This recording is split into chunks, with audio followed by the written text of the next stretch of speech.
Hi guys, so welcome to today's lesson. We're going to talk about peptic ulcer disease. So you all know it. So peptic ulcer disease is actually chronic or acute ulcerations that happen most actually in the abdomen. So what are the causes of PUD? The etiological factors. So the first one is H. pylori. It's a gram-negative bacteria. The second one is NSAIDs, non-steroidal anti-inflammatory drugs. The third one, it can be hereditary, especially in blood group O patients. It can also be caused by Zolling-Garrison syndrome and other factors including CA stomach. So many factors contribute to development of peptic ulcer disease.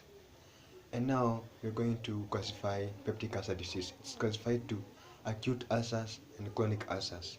So acute ulcers actually it's very normal.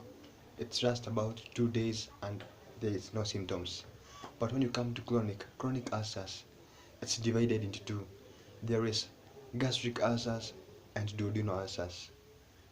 And in this medical field, you have to differentiate between gastric ulcers and duodenal ulcers. The first thing you need to know about is gastric ulcers.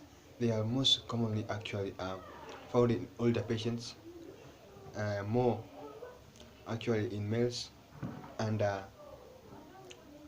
more in blood group O. Duodenal ulcers are actually more in females. Actually, blood group A is very prevalent in this condition, and it's actually in the younger patients. So you also have to learn that gastric ulcers, you actually feel abdominal pain 1 hour after eating food, while in duodenal ulcers it's around 3 to 4 hours after consuming food. That's when you feel the pain. So we have classified peptic ulcers, and now we are going to know how do you diagnose them. So actually, how is chief complaints? The chief complaint is the patient will present with epigastric pain around. We all know where the epigastric pain is, in the epigastrium.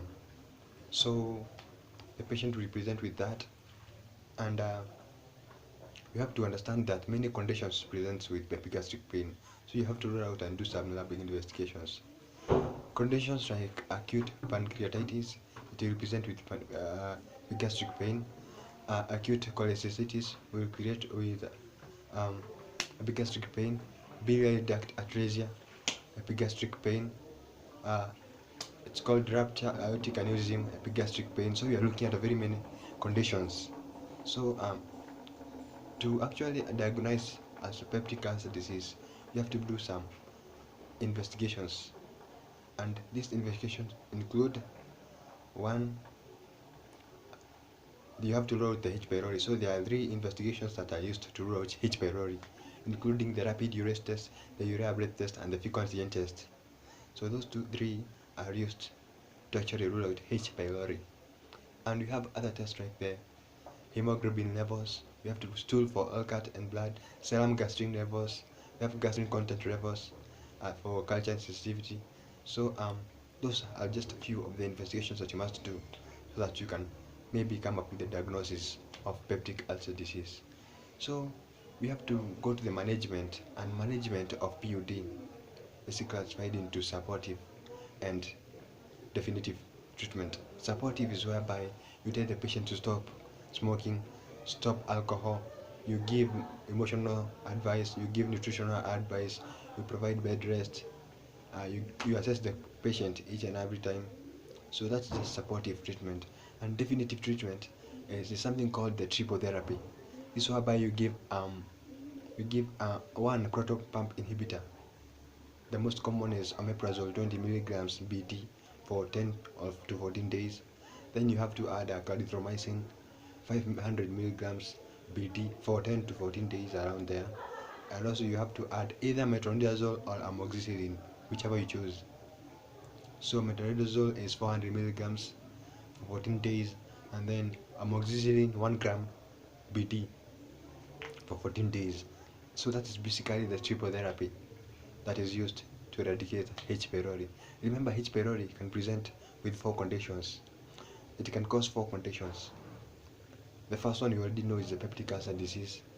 We have the gastric carcinoma, we have the chronic gastritis, and then we have the galactic mantle lymphoma. Those four conditions, you should be able to know them, because H. pylori can mean all those four diseases. It's not necessary PUD. So what we have to know, the drugs now, the drugs used in peptic ulcer disease. So the one proton pump inhibitor. So you know, proton pump inhibitor, they bind covalently to actually to activate the acid secreting enzymes. So we have omeprazole, lansoprazole, pantoprazole, esomeprazole, and others. So we also have another class of drug. These are anti-secretory agents. So the first one was proton pump inhibitor. Now you have to go to H2 receptor antagonists. These actually they inhibit the binding of H2 receptors to the parietal cells, thereby actually reducing the acid secretion. And this, whereby we meet ranitidine, famotidine, cimetidine, nizatidine. So actually we have said about H2 receptor antagonist, and then we have these that enhance the mucosal defense, including sucralfate rather. So sucralfate will actually help in actually the negatively charged groups will actually bind to the positively charged proteins, providing a protective barrier of the ulcer bed. So we have then the next classes are called antacids. This is why we have aluminium and magnesium hydroxides. These are antacids actually that will prevent the production of acids. So you have known almost everything about PUD. Now, what are the complications of PUD? Complications of PUD will include actually one, hemorrhage if it's not treated, hemorrhage, peritonitis, gastrojejunal colic fistula. We have something called a relapse and gut perforation. So those are the complications. So we can now go to indications of surgery of PUD. You know, there comes a time whereby you have to perform surgery. So when do you reach that time that you have to perform a surgery? First of all is when there is failure of medical therapy. You have tried to give the drugs, but the patient just beyond salvation. So the second one is non-compliance to treatment. The patient is not willing to take the drugs, so you have just to opt to surgery. And then in case of relapse, and lastly in case of gut perforation. So thank you very much. That was all about peptic ulcer disease. I hope you have grasped everything you need to know about peptic ulcer disease. It's a very common condition, and you should know everything you have to know about it. So until we meet next time,